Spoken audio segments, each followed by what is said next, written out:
Hello there, men, and welcome to the Masculinism Movement channel, a place for men to be men and to talk about masculinity and men's issues. I'm your host, Brian Kroll, and today I want to talk to you about masculine interests. I've found that when I compare the times in my life that I was focused on dating or in a relationship, and thus a lot of my focus at that time was on women and sex, versus the times I spent single and celibate and thus focused on myself and my male interests, that the times I was alone and focused on my masculine interests had a much higher quality of life. Now, granted, I may have gotten a lot more emotional spikes when I spent time with or chasing women, but it was a lot of emotional ups and downs, and so it wasn't consistently good. And in so many ways, I was worse off a lot of the time. I found that there's so much you can't do as a man when you are focused on women. And that's because there's a lot of interests that men have that are too masculine for women to even want to accompany you to do. And when you're dating or in a relationship, your alone time has a ceiling on it. So you simply have less alone time in which to do these masculine things you might want to do. The times when I'm focused on myself, I'm obviously able to devote myself more to my passions and pursuits, especially the more masculine ones. I'm able to do not only so much more of what I want to do and to improve the quality of my life, but I'm able to live in a much more masculine, manly way, which is more true to my own nature as a man. So this level of masculine self-actualization is only possible when you are free from women and any sort of feminine influence in your life. You need to be more committed to yourself as a man than you are to any woman. So give yourself permission to focus on yourself and your own masculine interests that no woman would ever want to take part in. These, of course, are going to be different for everyone, and I'm not here to tell you what types of masculine interests a man needs to have in order to be manly. But what I can do is share with you the masculine interests that I've had, that I have engaged in while living independently from women, which have been the things to most improve my quality of life. So here are my top 10 masculine interests that have been most important to me and I find to be most valuable as a man. The first is fitness. And specifically for me, the types of fitness training that I'm into are hypertrophy training, which is training for muscular growth.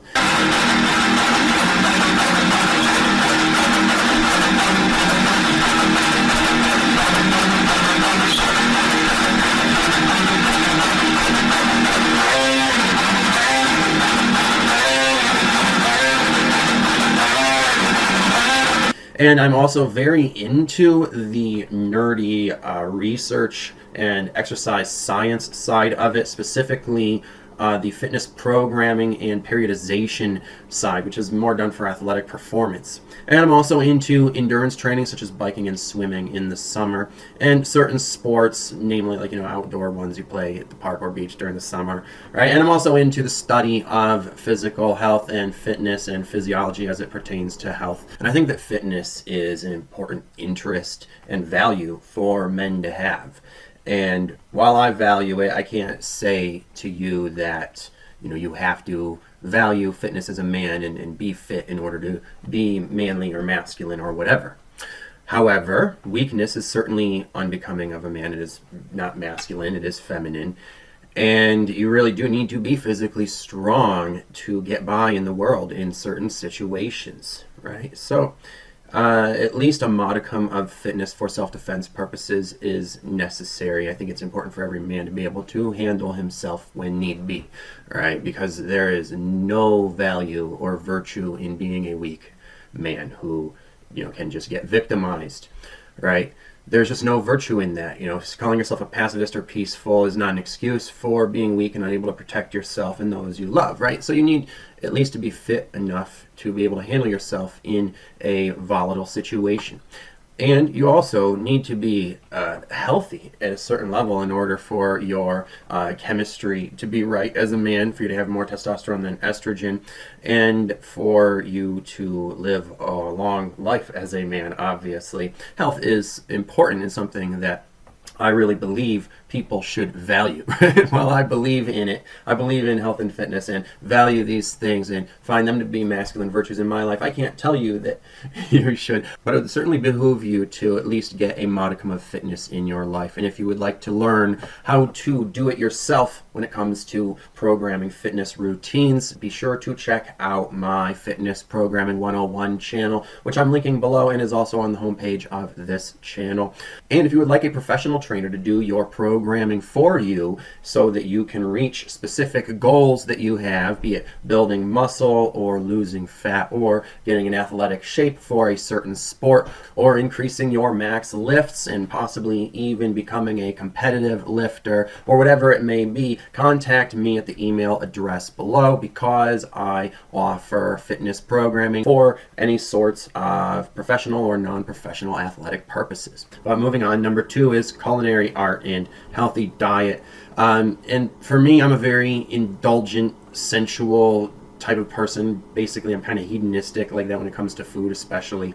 So I'm very into how to cook indulgent but healthy meals that will give me the clean macros that I want as an athlete, right? So I'm into it for practical purposes so that I can get all the nutrients I need to grow muscle and perform at the level I want to. But I'm also someone who is very into the culinary art and into making very indulgent food, especially Italian and Mexican foods. Those are the 2 cuisines I'm most into and most adept at preparing very authentically.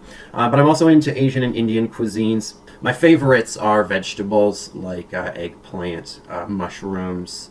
Love those. Obviously tomatoes, all the things for Italian cuisine, really, zucchini. And I also have this sort of philosophy when it comes to food. Again, not just as a chef, but as an athlete.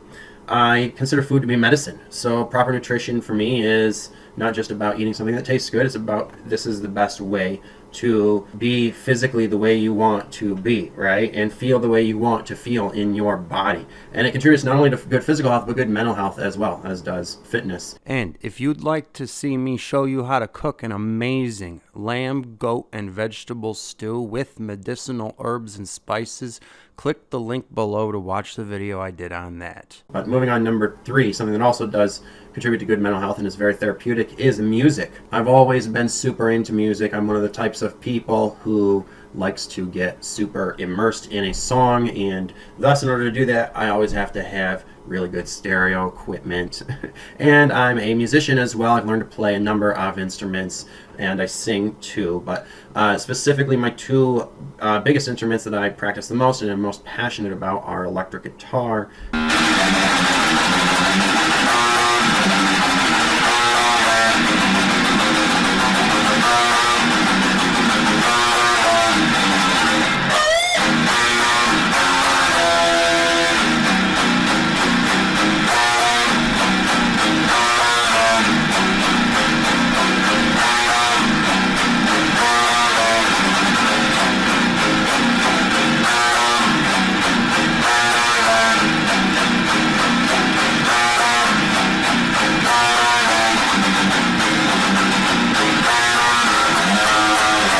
and percussion.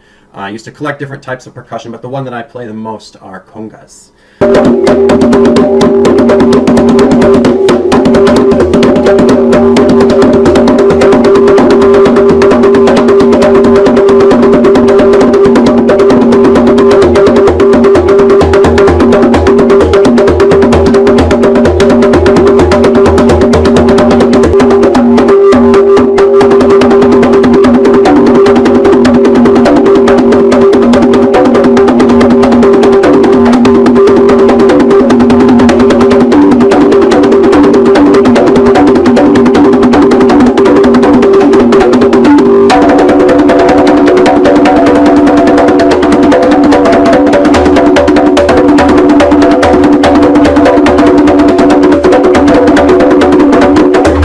And I just find that playing these types of music really helps to channel out anger and negative energies, especially heavy metal. That's why I'm so into heavy metal and like to play my guitar in that shredding fashion.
If you're enjoying listening to what I have to say, please like, share, and subscribe.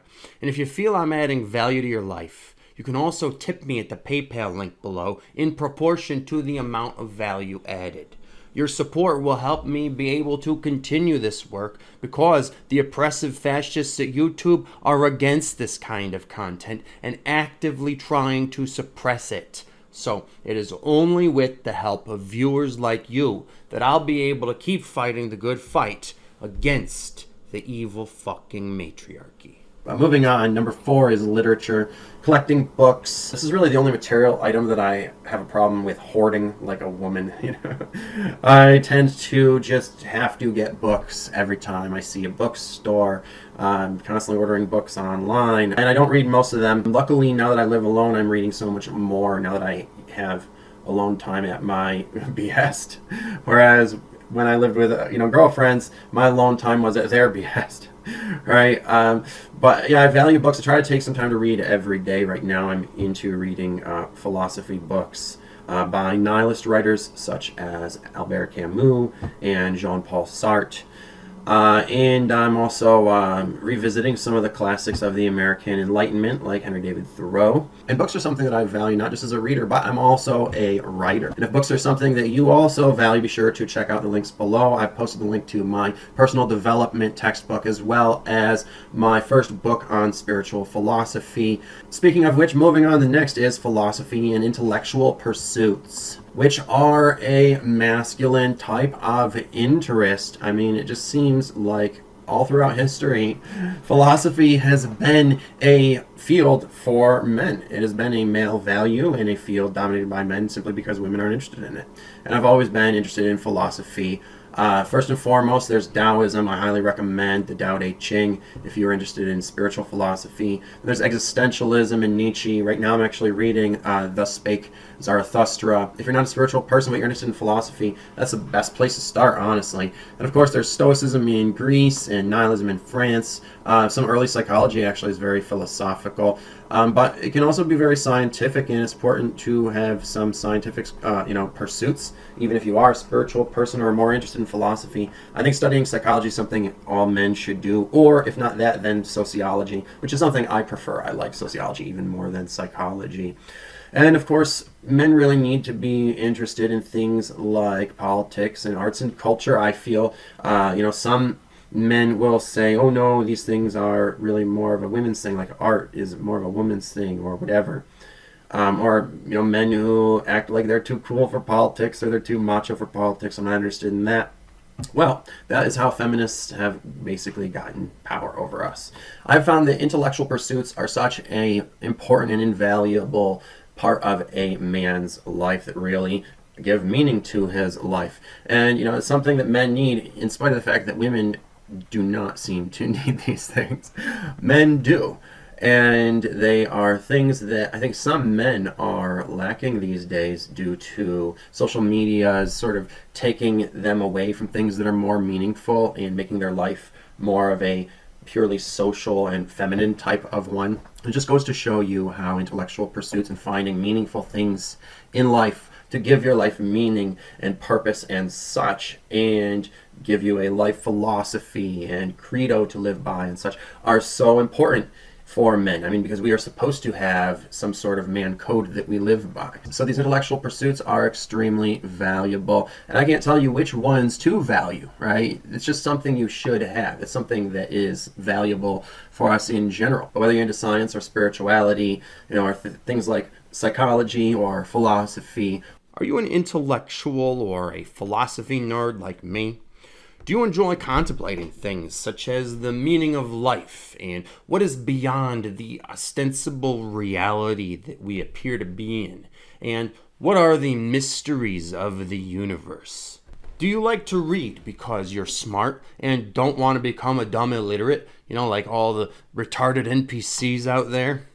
Well then, I have the perfect book for you. The Bible of Esoteric Knowledge is a super concise, dense, info-packed philosophy textbook, written in the same verse format as the Bible, but combining multiple different, highly esoteric philosophies such as Taoism, Hinduism, Buddhism, shamanism, ancient paganism, and a special balance between theoretical physics and metaphysics, along with some special bonus info on the cryptic secrets of sexuality and death.